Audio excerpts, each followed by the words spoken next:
When you eating hot chicken? After you eating hot chicken?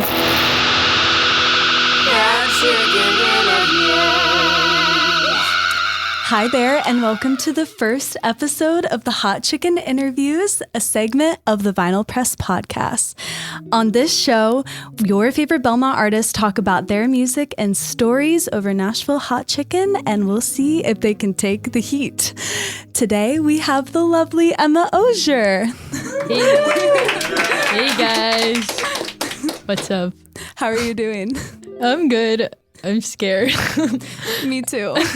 I think it's going to be pretty hot, but we're in this together. So for all of our listeners, I just want to introduce Emma. Emma is an indie singer-songwriter from Houston that has 4 amazing singles out and streaming. She tells stories through her vulnerable and honest lyricism, blending a country and alternative style with a touch of twang over a power rock ballad. With over 20,000 followers on TikTok and nearly 200,000 views on her music video for the song Lying Lately, it's no wonder why Emma is going viral. She's awesome, she's amazing, and also super freaking talented. So thank you so much for coming on the show. Oh my gosh.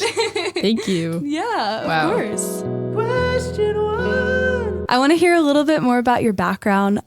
What made you want to pursue songwriting? Did you have any aha moment or memory from your childhood that just captured your love for music? Yeah, I feel I grew up doing theater for a long time, so I was always creative in that way. And I was always a writer, always journaling or writing poems and stuff.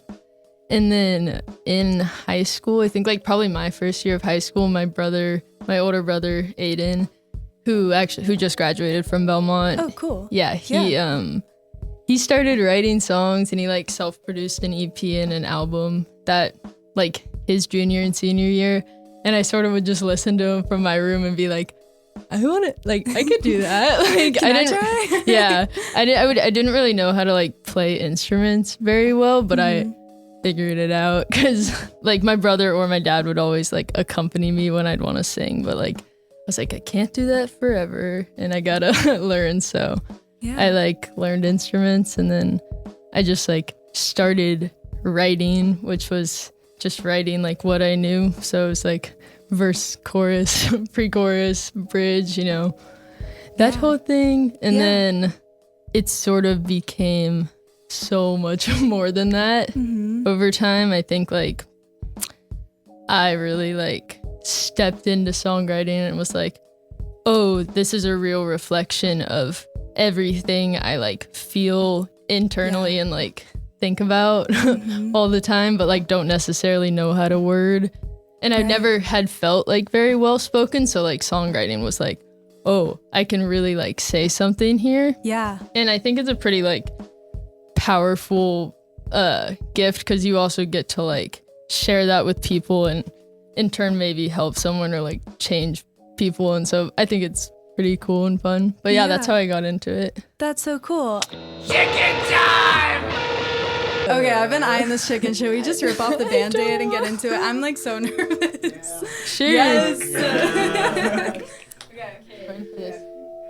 Do I take a big bite? Cheers. Cheers.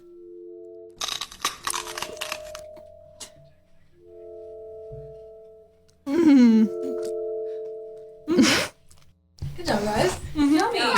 Yummy. Yep. Wait, no water yet. I can do this. I feel okay. It's definitely hitting the back of my throat and my eyes are watering a little bit, but Question 2. Do you have a favorite song you've made? And why is it your favorite? Okay, I was thinking about this a lot today because I was do I have a favorite song of mine? I think I write pretty often, or it depends on the month or the week, but I'll go through really heavy writing phases, or I won't write a single thing and I'll go crazy. Yeah. Sorry, my mouth is on fire. I'm trying to pay attention. And I mean, I would say I always feel like my favorite song I've written is like the one I'm writing / just finished. Yes. Which I feel like is, Yeah. but which I didn't always feel like I feel like I used to get caught on one song, like it'd be like, this means so much. But I think that's okay. Like I'm not really pressuring myself. I think I'm just genuinely like, as I write more, I'm figuring out how to say something, or like studying artists who like I'm really inspired by, being like, how did they talk about this here, and then expand it to be like this idea and then like get it here. And so I think like figuring that out, I'm getting better in my head, like to myself, at writing songs. Yeah. And so yeah, a lot of times I feel like it's the one I'm working on, but I think like my favorite song that I've been working on recently would be, it's kind of the one, like the last one I wrote. The last two I wrote, I'm really, really excited about. They're both kind of love songs, which I don't think in my entire time of writing, my entire life, I don't think I've written a lot of love songs at all, or like songs that are like that positive. And I think even in them, there's like doubt and like fear and like this and that, but they're mostly love songs. Thought that was pretty cool. That's awesome. Yeah. Vote lyric example. Yeah, lyric example. Okay. Yeah, we want to hear it. One I wrote recently is called West and Down, and I was sort of, it's a song about like love, but then also shame and like parts of yourself that you, and I don't really write songs about things. I sort of just write them, and then afterwards I'm like, oh, that was sort of about that, or this talks about that. And it doesn't have to be like specific to anyone, because it is subjective to everyone. Right. And I think everyone's gonna like take it in differently, so it's really just like positive, negative. And I was like, oh, I want these songs to be like hopeful. Yeah. Or this one specifically. And so it starts off, it says the love part, it's like, West and down, my heart is with you now, a song we like, a teaching matter. When these golden dreams fade out and stardom's whiskey colored, you'll just have to rock my soul a little darker than others. Whoa. It's a little like, oh, like love for a long time, even when like big things like go away. I don't know. Yeah. And then it sort of dives into this whole thing of like shame, and it's like, there's parts of myself that I can't hide from you, because like they've been there before, and like maybe I like, you lie about something, or like, I don't know, lies happen, and then it goes into like, but you make, like, despite that, like, you make me want to be better, and like that sort of hope in it. And so I don't know, I just was like, have been more proud of like writing stuff. I don't know, not like proud, but I just think that's been something I'm excited about, just like figuring out how to do that. I don't know. Literally. Thanks, guys.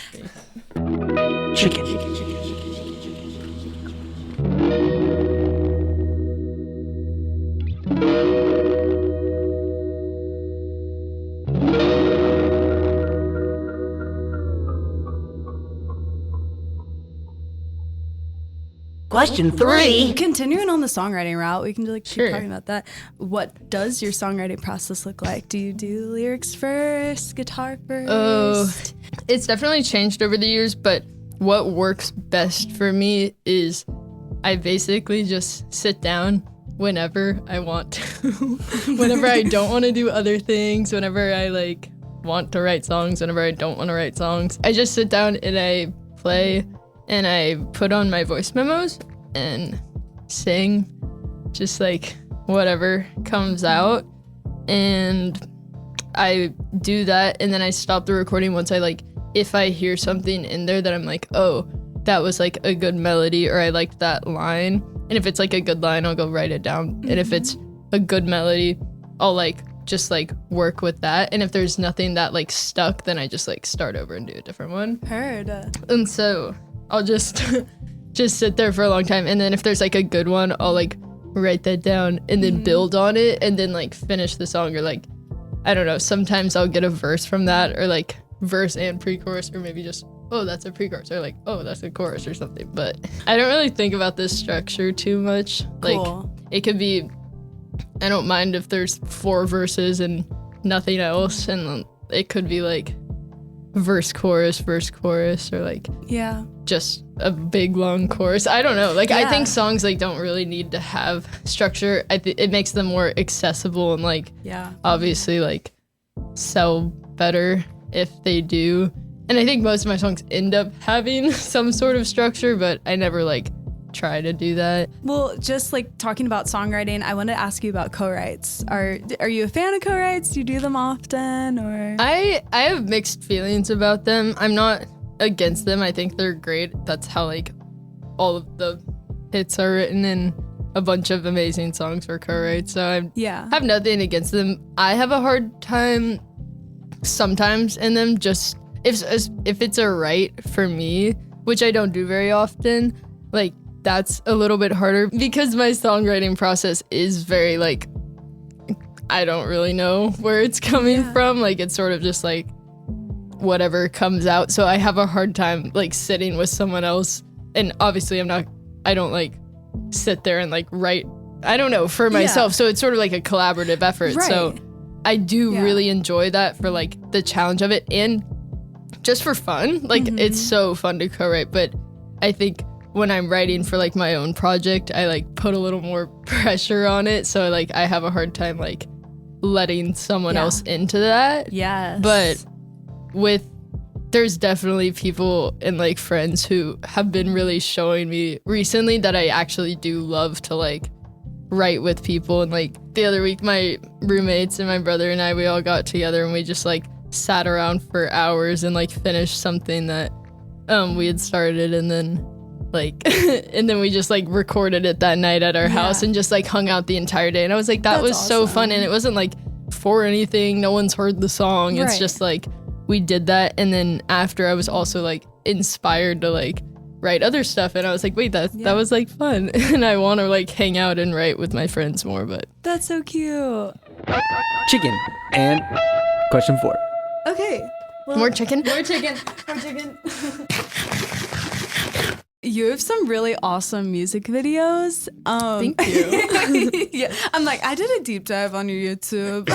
Thank you. My favorite one is Lying Lately.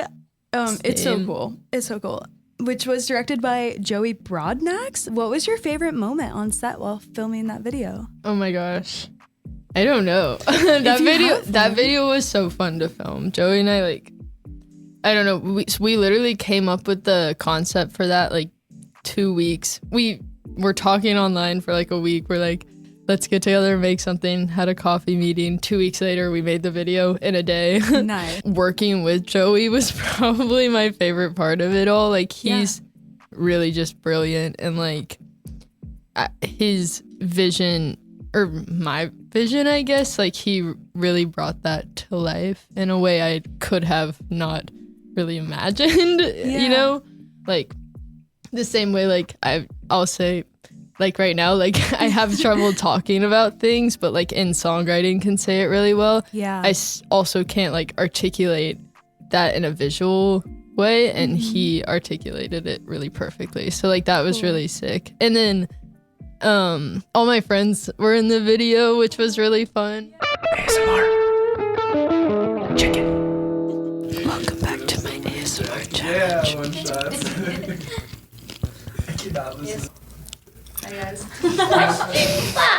What advice would you give to like a Belmont freshman who, you know, is new or wants to go into songwriting, or like any individual who wants to, you know, be an artist? Over the past year, I've gotten to experience a lot in terms of like the music industry. And I think like when I got to school, I was sort of with a team of like managers and all that sort of thing, and who I feel like before I went to school, I would have been like, how did you get that? Like, how'd that happen? They found me on TikTok and reached out. Cool. And we had worked together since I was like 17 and stuff. I started putting out songs and it was great and everything. And then I've had a really interesting like taste of like the music industry, and like you hear about it, like the nightmares it can like sort of make happen. I don't know. Right, like there's definitely so much good and so many people to like trust, and like there's also so much bad. And I've definitely like gotten to learn that. Like, I haven't put anything out for the past year. I've been in sort of like contract-ish wars, like like dueling out contracts that I signed that I like should have probably like put in more like attention into and stuff. And like, I know we did as much as we could, but you know, it still like puts you in a weird place. And I'm glad what happened so early on, because I'm pretty much free now and now get to like move on and like start putting out music again and doing all that.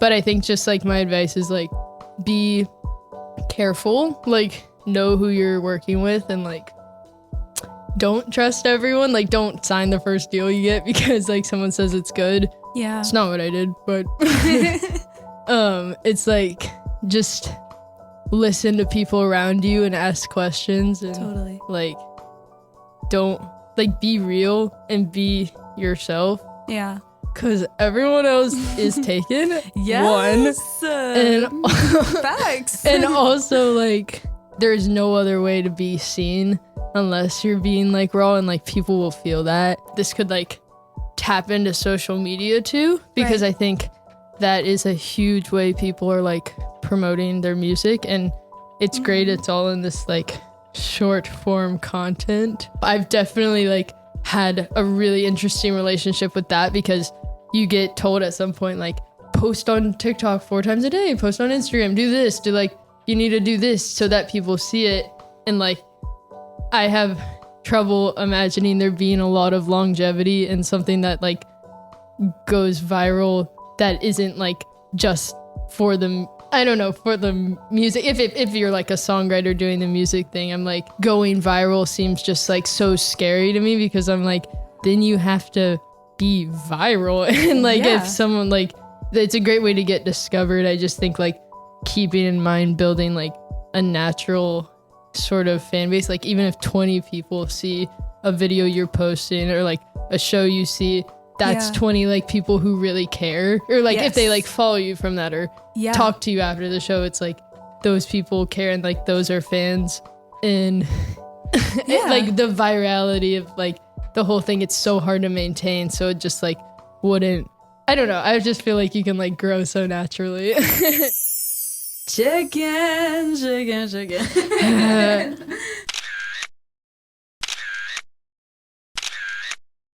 No way, it's question 6. What are your musical guilty pleasures? Like any album, songs, anything that comes to mind? Definitely, okay, musicals. We were just talking about this when I was listening. Yes. I love musicals, like Les Mis, Rent. Yes. Yeah, Bring It On. Hamilton. In the Heights. Oh. Heathers. Oh, yep. That's a big guilty pleasure. Yeah, like that's like my plane car ride music, you know. Yes. I also love like like Switchfoot. I feel like I always get and go on and off. But I like grew up like my dad would always play Switchfoot, and so like when I listen to it, I'm like, I feel like my dad. I love my dad. Dad music. Dad rock. That's so cute. You know. That's so fun. I don't know. I have a bunch. I can't go into all of them. But like, are they even guilty? You know, you know. Yeah, I have an actual guilty one. I can't talk about it though. We don't have to talk. Bad. It's a bad guy who writes really good songs, but he's really good. Wait, cut this part. Final question. All right, well, this is our last question, but I know, I'm sorry. What is your go-to dance move when nobody is watching? Go, do it. Yes. Okay. Yes. Oh, thank you. Yes. All right. We are in the series of the Vinyl Press Podcast, which is a new student org to Belmont. Our other segment is the Belmont Artist Record Poll, where Noah and Phoebe dive into the stories of Belmont artist songs. So definitely go listen to that. You can find our show, the Vinyl Press Podcast, wherever you get your podcasts. For more information, or if you want to get involved, head to our Bruin link or email us at vinylpresspodcast@gmail.com. Again, vinylpresspodcast@gmail.com. If you want to produce, sound design, or just hang with us, shoot us an email. Also, follow our Instagram and TikTok at Vinyl Press Pod, and sign up for our newsletter. Link in bio. That's going to be so fun. So fun. Thank you so much for coming on, Emma. It's been a thank pleasure you so to much for have having me. you. This has been so much fun. Guys, What do you have going on? Plug yourself. Plug. what do I have going on? Yeah. Wait, when is songs, projects. It's my birthday shows. today. I'm just kidding. Yeah, everyone tell me happy birthday. Say happy birthday to Emma. I'm just kidding. I'm just kidding. I'm just kidding. I'm just joking. Okay. It is my birthday though. Got some shows coming up. I'm gonna be playing with my band Two Trick, which is me, my brother Aiden, and then my old roommate Alicia Josephine. And yeah, we're gonna be playing at a tribute show that they're putting on for Gillian Ludwig. So that's gonna be really cool, and we're That's so really cool. looking forward to that on November 10th. My Instagram's emma.ogier.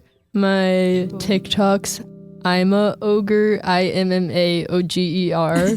Yes. I don't know why. Yeah. And then like my music's out under my name Go on listen. Go stream. like every platform. Same Go on follow. YouTube. Yes. Thanks. Love it. Um, Awesome. And yeah, Two Trick. Also, we have an Instagram. Yes. Shout out. And yeah. Well, everyone should be listening to Emma and following all her accounts and getting plugged in. She is so awesome. Thank you so much for Bro, coming on thank and you being so our first much. guest. This Oh was my so god. lit. The dab, yes. This was HGI. Thank you for listening. Bye, guys.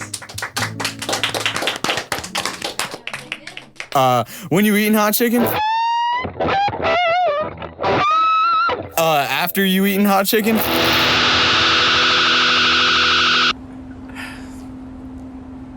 Hello, we're doing credits. Hello. We will be eating 2 bell peppers, which have been listed as having a Scoville rating of 0. Here we go. Here we go. Here we go. Oh, Oh, it's spicy. I'm gonna handle another one. Oh. Questions hosted by Avery Niskern. Video editing and lighting by Quinn Gunderson. Sound design by Noah Cameron, Sam Wallace, and Ray Klosterman. Produced by Avery Niskern, Jack Ringenbach. And Noah Cameron. Special thanks to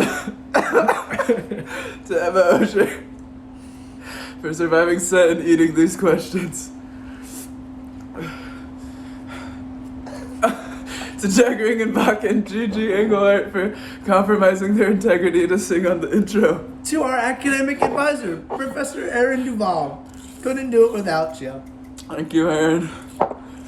To our vibes experts on set. Phoebe Vanderman. Julia Orr. And Jenna Davis.